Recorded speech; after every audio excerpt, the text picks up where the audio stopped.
Hi everyone. In this guide, I'll show you how to buy something on Amazon in a few easy steps.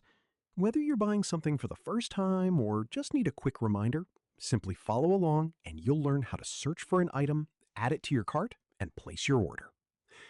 To get started, open the Amazon app or website and sign into your account.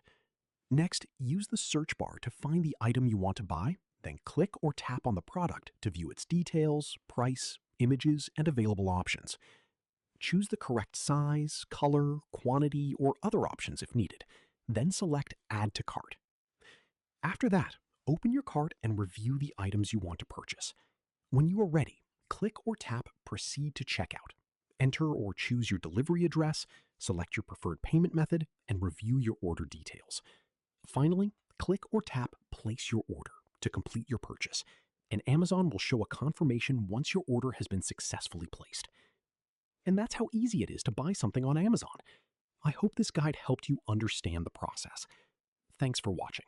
And if you found this helpful, don't forget to like and subscribe for more easy tutorials. See you in the next one.